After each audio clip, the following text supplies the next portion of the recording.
कहानी 16 साल के लड़के रोजन पे आधारित है, जो अपने घर की सारी औरतों के साथ घपाघप करके उनको प्रेग्नेंट कर देता है और वो अपने इस महान काम को कैसे अंजाम देता है वो हम आज की इस एक्सप्लेनेशन में देखने वाले हैं। आज मैं जिस मूवी को एक्सप्लेन करने वाली हूँ उस मूवी का नाम है what all French womens want और ये मूवी 1983 में रिलीज हुई थी। मूवी के स्टार्टिंग में हम 16 साल के रोजर को देखते हैं। रोजर अपनी स्कूल की छुट्टियों की वजह से घर आ रहा था। तब उसके घर की एक मेड मिस लपीतो अपने घोड़ा गाड़ी से उसे घर ले आ रही थी और घोड़ा गाड़ी चलाते समय मिस लपीते के हिलते हुए पपीते देख के रोजर उसे घूरने लगता है। ये चीज मिस लपीते भी नोटिस करती है, लेकिन वो उसे कुछ नहीं कहती। घर पहुंचने पर रोजर की माँ उसे पूछती है कि तुम्हारे पैंट पे मेयोनीज कैसे लगी, लेकिन यहाँ हम व्यूवर्स को पता है कि घोड़ा गाड़ी चलाते हुए मिस लपीते के हिलते हुए पपीते को देखकर रोजर अपने आप को रोक नहीं पाया। तभी रोजर की मासी मार्गरीटा उसे बोलती है कि इस उम्र में ये सब चीज नॉर्मल है और ये कह के वो रोजर की पैंट साफ करने लगती है। रोजर की एक छोटी बहन भी थी जिसका नाम भरता था।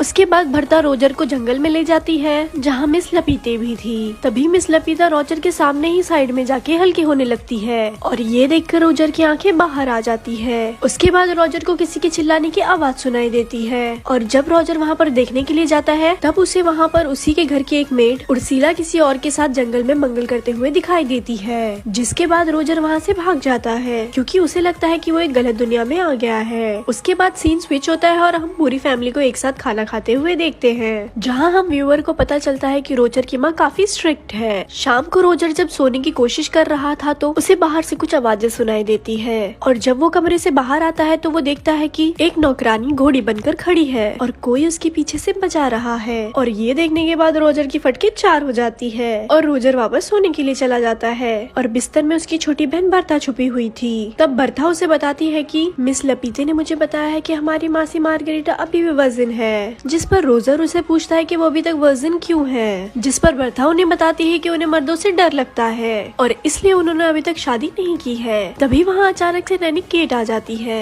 और केट का काम बर्था का देखभाल करना था। बरखा के वहाँ से जाने के बाद केट रोजर का ब्लैंकेट हटाती है, जिस पर रोजर अचानक से डर जाता है क्योंकि रोजर का पप्पू खड़ा हो गया था और उसे देखने के बाद केट भी थोड़े बहुत मजे ले लेती है। अगले दिन बर्था रोजर को एक नदी के किनारे ले जाती है जहाँ उसके घर की सारी मेड एक दूसरे से नहाते नहाते अपनी सीक्रेट शेयर कर रही थी। बर्था और रोजर अपने घर के 4 मेड को छुपके से देख रहे हैं। तभी नदी के किनारे 3 नमूने आ जाते हैं और ये तीनों भी रोजर के घर में काम किया करते थे और वो तीनों भी अपना पप्पू बाहर निकाल के मेड के सामने ही हल्के होने लगते हैं और वो अपना स्पाइडरमैन मेड को दिखाने लगते हैं। तभी उर्सला बोलती है कि तू शेर तो मैं सवा शेर हूँ। तभी उर्सला उन तीनों को अपना पिछवाड़ा दिखाने लगती है और उसके पिछवाड़े का दर्शन भरता और रोजर भी पेड़ के पीछे से ले रहे रहते हैं। अगले सीन में रोजर की बड़ी बहन एलिसा अपने पापा के साथ आती है और सब लोग उसका वेलकम करते हैं। एलिसा आते ही सब लोगों से गले मिलती है और जब रोजर की बारी आती है तो वो उसे फोरहेड किस करके वहाँ से चली जाती है, जिस पर रोजर सोचता है कि मेरे अंदर कांटे लगे थे क्या। तभी बर्था रोजर को एक चर्च में ले जाती है जहाँ दोनों छत पर छिप जाते हैं। तभी वहाँ मार्गरीटा आती है और वो चर्च के पादरी से अपनी सारी बातें बताने लगती है और वो पादरी से बोलती है कि जब से रोजर यहाँ आया है तब से मैं उसके साथ सपने में धक्का पेल करती हूँ। ये सारी बातें रोजर भी सुन रहा था। ये सुनने के बाद रोजर बहुत ज्यादा खुश होता है और बहुत ज्यादा एक्साइटेड हो जाता है, जिसके बाद वो पादरी के बगल में गिर जाता है और पादरी इन दोनों को रोजर की माँ के पास ले जाता है, जिस पर रोजर की माँ पादरी से बोलती है कि आप ही बताइए मैं इन दोनों के साथ क्या करूँ। जिस पर पादरी बोलता है कि आप रोजर के पिछवाड़े पे मार मार के उसके पिछवाड़े बंदर की तरह लाल कर दो, तभी इसे समझ आएगा और ये काम मार्गरीटा अपने शुद्ध हाथों से करेगी तो इसे ज्यादा मजा आएगा। रोजर की माँ मार्गरीटा से बोलती है कि तुम एक हंटर लो और शुरू हो जाओ। पहले तो मार्गरीटा ये करने से मना करती है, लेकिन रोजर की माँ के फोर्स करने के बाद वो ऐसा करने लगती है और वो रोजर के पिछवाड़े पे मार मार के उसे बंदर के पिछवाड़े की तरह लाल कर देती है। रात को सोते समय रोजर को फिर से बाहर से किसी की आवाज सुनाई देती है और जब वो अपने कमरे से बाहर निकलता है तो वो देखता है कि उसकी मेड हेलन किसी से ठुकवा रही थी और आज भी उसे बस हेलन ही दिखती है, उसके पीछे वाला बंदा बिल्कुल भी नहीं दिखता। और इस बार रोजर अकेले इस नजारे का मजा नहीं ले रहा था, बल्कि मिस्टर फ्रैंक भी ये सब कुछ देख रहे थे। तभी उस वक्त अचानक से रोजर के पास उर्सला आती है और वो उसे कहती है कि आओ मैं तुम्हारे पिछवाड़े में मूव लगा दूं। इतना मार खाने के बाद दर्द भी बहुत ज्यादा हो रहा होगा, जिस पर रोजर उसे ऐसा करने से मना कर देता है। उसके बाद रोजर उसे पूछता है कि हर रात हेलन को कोई पीछे से बजा रहा रहता है, क्या तुम्हें पता है वो बंदा कौन है। जिस पे वो रोजर को बोलती है कि हम मेड का टॉप सीक्रेट है। तब रोजर को ख्याल आता है कि उसने ये शो अकेले नहीं देखा था, बल्कि मिस्टर फ्रैंक भी इस शो को एंजॉय कर रहे थे। जिसके बाद रोजर सीधा मिस्टर मिस्टर फ्रैंक के पास जाता है, जहाँ मिस्टर फ्रैंक दूरबीन से मियाँ खलीफा को देखने की ख्वाहिश में अपने पैंट में हाथ डाल के अपने स्पाइडरमैन को तसल्ली दे रहे रहते हैं। और रोजर के आते ही मिस्टर फ्रैंक वहाँ से चले जाते हैं। तब रोजर भी दूरबीन से देखने लगता है और उसे नीचे दो शादीशुदा एलियन कुत्ता डांस करते हुए दिखाई देते हैं। तब रोजर को समझ आता है कि मिस्टर फ्रैंक अपने स्पाइडरमैन की मसाज क्यों कर रहे थे। अगले दिन रोजर को एक किताब मिलती है जिसमें द ग्रेट सनी लियोनी की कहानी थी और रोजर उस किताब को बड़ी शिद्दत से छुपा लेता है और जाते वक्त उसे अपनी मॉम डैड के कमरे से घर घर खेलने की आवाज सुनाई देती है और रोजर उसे लॉक वाली छेद से देखने लगता है। तभी उसे पीछे से एलिसा का फियांसे रोनाल्ड उसे देख लेता है और वो रोजर को धप्पा कर देता है, जिसपे रोजर उसे रिक्वेस्ट करता है और कहता है कि तुम इस बात को किसी को मत बताना। इस बात पर रोनाल्ड भी इस बात का फायदा उठाता है और वो रोजर से अपनी गाड़ी साफ करवाता है। अगले दिन रोजर वही किताब घोड़ा गोदाम में पढ़ रहा होता है जिसमें सनी लियोनी की सफलता की कहानी लिखी हुई थी और वो पढ़ने के साथ साथ वो अपने पप्पू को भी मसाज दे रहा होता है। और तभी अचानक से वहाँ धारा भाई जोगिंदर का फ्रेंच वर्जन आ जाता है और वो मौका देखते के साथ ही हेलन को आधा खिड़की के अंदर और आधा बाहर फंसा देता है और वो बाहर जाके साइड से हेलन की गैलन में पानी भरने लगता है। तभी हेलन की नजर रोजर पे पड़ती है और वो उससे हेल्प मांगने लगती है। जैसे ही रोजर उसकी मदद करने के लिए जाता है तभी हेलन उसे बोलती है रुको जरा सब्र करो और गैलन में पानी भरने दो। तभी रोजर निकल के बाहर देखने जाता है कि हेलन के गैलन में पानी कौन भर रहा है, लेकिन तब तक जोगिंदर भाई अपना काम कर चुके थे। अगले सीन में रोजर अपनी फैमिली के साथ बैठा था जहाँ रोलांड रोजर को अपने जूते साफ करने के लिए कहता है, लेकिन रोजर काम करने से सीधा मना कर देता है। तभी रोलांड अपनी औकात दिखाता है और वो रोजर की सारी सच्चाई उसकी माँ को बता देता है, जिस पर रोजर की माँ बोलती है कि मेरी दोनों बेटियाँ ठीक है, लेकिन पता नहीं मैंने इस इमरान हाशमिन को जन्म कैसे दे दिया। जिसके बाद रोजर अपनी सनी लियोनी वाली किताब को अपनी बहन की किताब से बदल देता है और वो छुप के देखता है कि वो इस किताब को पढ़ेगी या नहीं। उसके बाद एलिसा उस किताब को पढ़ के ऐसा रिएक्ट करती है जैसे उसे धरती पर स्वर्ग मिल गया हो। उसके बाद रोजर किचन में जाता है जहाँ उर्सला होती है और वो मौका देख के उर्सला को वहीं घोड़ी बनाने लगता है, लेकिन तभी अचानक वहाँ एक दूसरी मेड आ जाती है और रोजर वहाँ छुप जाता है। जिसके बाद रोजर सोचता है कि मेरे ही किस्मत में एल लगे हुए हैं। तभी उसके दिमाग की बत्ती जलती है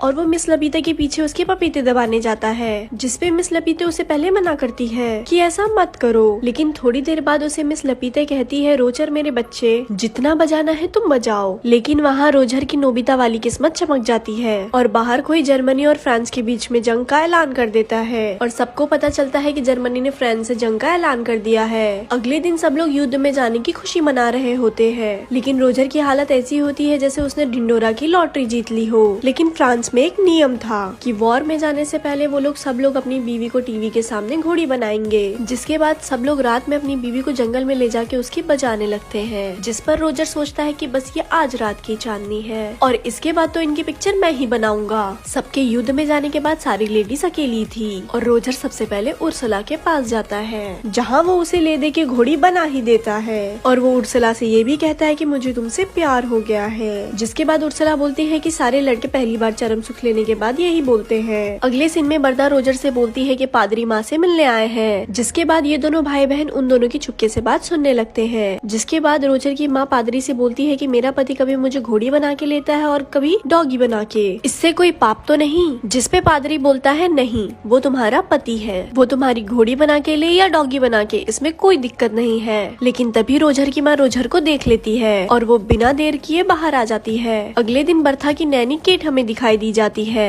और वो नदी किनारे बैठ के अपनी जुल्फे सवार रही थी। लेकिन तभी वहाँ रोजर भी आ जाता है और वो पानी में जंगली सुअर की तरह रेंगने लगता है। पहले तो रोजर केट से मजे लेता है, लेकिन जैसे ही वो देखता है कि वो भी राजी है, वो मौके पे चौके मार देता है और वो दोनों वहाँ पर घपाघप करने लगते हैं। अब रोजर पूरी तरह से अल्टीमेट हरामी बन चुका था, जिस पर रोजर सोचता है कि अब सारी औरतों का मटका मैं ही फोड़ूंगा। और अगले दिन रोजर का बाप वहाँ छुट्टी लेकर आ जाता है और रोजर देखता है कि मार्गरीटा और केट उसके माँ बाप को घर घर खेलते हुए देख रहे हैं। जिस पर रोजर उनसे कहता है कि तुमसे ना हो पाएगा और ये बोल के वो वहाँ से घर भी चला जाता है। ये देख के उसके माँ बाप हैरान हो जाते हैं और रोजर को वहाँ से भगाने लगते हैं। जिसके बाद मार्गरेट अपने कमरे में सोने के लिए चली जाती है, लेकिन रोजर उसके कमरे में उसे धप्पा कर देता है और उससे पूछता है कि क्या तुम अभी तक वर्जिन हो, तो आओ मैं तुम्हारा गेम बजा देता हूँ। जिसके बाद वो दोनों घबाघब करने लगते हैं। उसके बाद हम फिर से हेलन को देखते हैं जो चाय नाश्ता लेकर आ रही थी, लेकिन इस बार युद्ध में जाने की वजह से उसका का बजाने वाला कोई नहीं था। तभी वो रोजर के कमरे में जाती है और रोजर उसे पीछे से पकड़ लेता है और वो उसे घोड़ी बना देता है। अगले दिन रोजर एलिसा के पास जाता है जहाँ वो घोड़ों को घास खिला रही थी, जिस पर रोजर उसे बोलता है कि मैं आज तेरी भी पिक्चर बनाऊंगा। पहले तो एलिसा उसे ऐसा करने से मना करती है, लेकिन थोड़ी देर बाद बोलती है कि हाँ मेरी पिक्चर बनाओ और हाँ मुझे पिक्चर में घोड़ी का रोल देना, जिसके बाद रोजर उसे भी घोड़ी बना देता है। अब रोजर सारी औरतों के बीच पॉपुलर हो गया था। इसके बाद सारी औरतें बारी बारी करके उसके पास काम 25 करवाने आती थी। दिन बीतते जाते हैं और ये सिलसिला चलता रहता है। एक दिन एलिसा रोजर से बोलती है कि मैं प्रेग्नेंट हूँ। तभी रोजर देखता है कि रोलांड भी वापस आ गया है, क्योंकि अब युद्ध खत्म हो चुका था। उर्सिला और मार्गरेटा भी उसे बोलती है कि मैं प्रेग्नेंट हूँ। और ये सुनने के बाद रोजर के पैरों तले जमीन ही खिसक जाती है, क्योंकि अगर उसके मॉम डैड को ये बात पता चली तो उसके मॉम डैड उसे ही घोड़ी बना देंगे। तभी रोजर उर्सिला से बोलता है कि एक नेल पॉलिश लेके आओ, और वो उस नेल पॉलिश को एलिसा के बेड पे लगा देता है और बोलता है कि तुम कुछ भी करके रोनाल्ड के साथ घपाघप कर लेना, जिससे रोलांड को लगे कि एलिसा अभी भी वर्जन है। उसके बाद वो अपनी मासी से बोलता है कि आप फ्रैंक से शादी कर लो, वो आपको बहुत ज्यादा पसंद करता है। और ये सुनने के बाद वो दोनों शादी के लिए मान जाते हैं। उसके बाद रोजर उर्सिला के पास जाता है और उसे शादी के लिए प्रपोज करता है, लेकिन उर्सिला उसे मना कर देती है, क्योंकि वो पहले से ही किसी और को पसंद करती थी। और उसके बाद तीनों औरतों की शादी हो जाती है और रोजर के कांड के बारे में किसी को कानोकार खबर भी नहीं होती। और उसी रात रोजर फिर से हेलन के साथ घपाघप करता है और अगले दिन हेलन उसे बताती है कि मैं भी प्रेग्नेंट हूँ। लेकिन अब रोजर की स्कूल की छुट्टियां खत्म हो चुकी थी, इसीलिए वो उसे बोलता है कि मैं तुम्हारे लिए भी एक अच्छा पति ढूंढ लूंगा, जिसपे हेलन बोलती है कि तुम इसकी टेंशन मत लो, क्योंकि मैंने सब लोगों के साथ घपाघप किया है और मैं इस पे किसी का भी नाम लगा सकती हूँ। उसके बाद रोजर अपने पापा के साथ खुशी खुशी वहाँ से चला जाता है और ये मूवी यहाँ खत्म हो जाती है। ऐसे ही और मूवी जानने के लिए धन्यवाद।